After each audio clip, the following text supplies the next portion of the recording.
Okay, right, well, let's move on very quickly to Shanyu's opponent, the mistress of all evil herself, Maleficent. Wahaha. Wahaha! Insert evil capital there. Right, so a few facts about Maleficent that I didn't mention in my last video. To be perfectly honest, I probably didn't go to a lot of facts about Maleficent in a video about it. I think I just basically talked about how evil she is. And to be fair, though, that is actually pretty legit point. You know, she is pretty nasty. Oh, definitely. Yeah, definitely. And in actual fact, one thing I forgot to mention in my video is arguably be one of the most wicked things that any Disney villain's ever done. And what it is like when she kidnaps Prince Philip. I don't know what it is, but there's just something about this that I just think is really, really harsh. Because she kidnaps Prince Philip and reveals that Aurora is the peasant girl that he fell in love with. Because even though he and Aurora were kind of like destined to be married when she was born, he actually found Aurora when she was disguised as a peasant. And I think that was actually quite because he kind of fell in love with her, not actually knowing who she really was. So it was more like he was looking at as who she was as a person, not her title or anything like that. I don't know what you feel about that, Morgan. Oh, it's darling. I love that scene. Which I think makes this next thing that with Maleficent even that much harder, because what she does is she tells Philip that she'll keep him locked away, and because she's sleeping and under a magic spell, she won't age, but he will. Then when he's an old man, she will release him. He will try and wake Aurora from her sleep, but by then he'll be so old that he'll either die before getting to her, or even if he does wake her up, they will have very little time, and as he'll die of old age, but she'll still be young. That's really harsh, in my opinion. Because it's I don't remember that. You don't remember that? Oh, really? Oh my lord, no. Oh my god, I'm surprised you there. Well, Well, I remember that in the fairy tale, but not okay. Yeah, but well, I don't know. That person, it's probably one of the things that are basically saying Maleficent is one of the most evil pigs. It's basically saying, yes, you will get to see your darling in the end, but you won't have any time to spend with her. So that's really, I mean, I suppose turning it to you, Morgan, how would you feel if you were locked away from your loved one and you wouldn't be able, for so many years, you wouldn't be able to like get to them until you're like old and near death? That would break your heart, wouldn't it?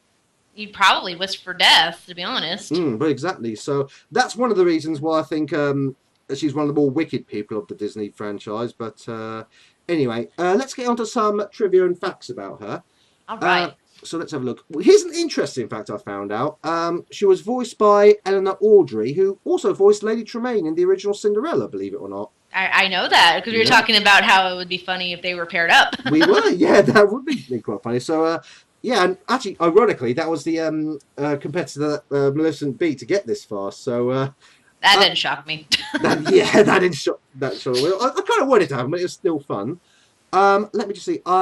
There's an upcoming movie called The Descendants, which I think is based around like the children of ancient Disney villains, and apparently Maleficent's daughter's going to be like a major character in that. So that's something I'm really looking forward to seeing. Oh, I am too. I know like Jafar's child's going to be in like a whole bunch of Disney villain kids. Now here's something I did find out. Now the Sleeping Beauty movie apparently is based on the ballet of the same name. Mm-hmm. But interestingly enough, in the ballet, the evil fairy is actually called, I think it's Carabosse or Carabosse, I don't quite know how it's pronounced, to be perfectly honest. But believe it or not, in the original story, she only appears in one scene. And that's in the opening scene to curse the child. But after that, she never appears again. To be fair, I think, knowing Disney movies as I do, I think they probably did want like an ongoing antagonist. Because that's, in the old days, that's always, well, and certainly that's the case for a lot of stories. You need like an antagonist to drive the protagonist around and have them something to fight against. So I can see why they did that. Now, I believe you may have mentioned this in your video about Jafar, because I know that Maleficent's also appeared in House of Mouse and a few other things. I think you briefly mentioned that when you talked about Jafar in your video, I seem to recall, Morgan. Jafar, Captain Hook, and Maleficent, yes. Now, so what I'll do is, rather than going through that information, because I don't want to be accused of stealing other people's research, I'll... oh, you're fine. I'll leave a link in the video to if you want to check out the information there. And I believe she also appears in Once Upon a Time, which is your favourite show, I believe, Morgan, at the moment? It's one of them, yeah. New episode tonight. And currently Maleficent is having a very interesting story arc with Snow White and Prince Charming. Excellent, cool. Right, now here's something that I did find very, very interesting. Apparently there was a novel called Kingdom Keepers, which tells the story of Walt Disney World After Dark. And Maleficent is one of, I believe they're called the Overtakers, and she's believed to be the leader of that group. However, near the end of the first book, Maleficent actually denies it and tells the main protagonist there's someone more powerful than her. And do you know who her leader apparently is?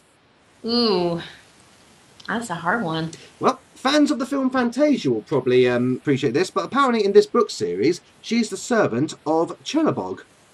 Oh, gracious. Yeah, for those of you that's the devil character in the I forget which, I think it's near the end of the movie, but he's that devil character at the end. And actually, I don't think you're supposed to call him the devil because I remember the Nostalgia Critic got in trouble for calling him the devil, and a lot of fans are saying no, he's Chernabog. Although to be fair, Chernabog I think he's actually finished for devil, so you can't really have too much of a go at him for that. But See, I grew up hearing his name is Lucifer, but apparently that's wrong too. well, to be fair, he does actually look like he's got wings and horns. He's yeah. the devil, and the devil has many names apparently, so I don't see any reason why not. But right now, one thing I do also notice in Sleeping Beauty is if you actually listen to like the King and Queen, they refer to her as Your Excellency, which is generally a title you give to people of a high ranking. I don't think it's actually specifically said in Sleeping Beauty, but I think it's hinted that she might be of I think the fairies have like a royal rank or something like that, so she could possibly be maybe like a lady or a duchess or something in the fairy world. And again, this is probably something that's talked about in the Maleficent movie, but because I haven't seen it, I can't really go too much into it. I mean, I can help you a little bit on this one because I have seen the film. Yeah, she is, I believe, the most powerful fairy in the fairy realm. Okay, fair enough. And is she like a queen or anything like that? She not really a queen, but she basically takes care of the mythical beings and all that stuff in the realm until her wings get chopped off, and then there's this big old story with that. So okay, well, actually, what we'll just mention very very quickly and about the Maleficent movie is apparently this I don't think is actually strictly speaking true when you see my later competitor, but. She's one of the first Disney villains to be portrayed in an anti-hero role as opposed to like a pure villain role. But she is the first Disney villain to have her own starring role in the movie and become an ally with a Disney princess. Mm-hmm. Again, like I say, I haven't actually seen Maleficent, so I'm kind of cheating in this, so I don't really want to go too much into it. But that makes Maleficent that little bit more iconic, I guess you could say. But I don't know, I think the reason I haven't seen Maleficent is like, I don't know, I mean, I said this in my last video, but I kind of like the idea of having Maleficent just purely as a villain, just for the sake of being a villain, because she's just so damn good at it. And I think if I was to hear a backstory, that would kind of break the illusion a little bit, if that makes any sense. No, and it kind of did for me a tad too. Yeah. Okay, well, between you and me, actually, when she got killed off, I was actually really disappointed. I think it's one of the few times I've actually been disappointed in a Disney villain being killed off, but she was just so awesome in that film.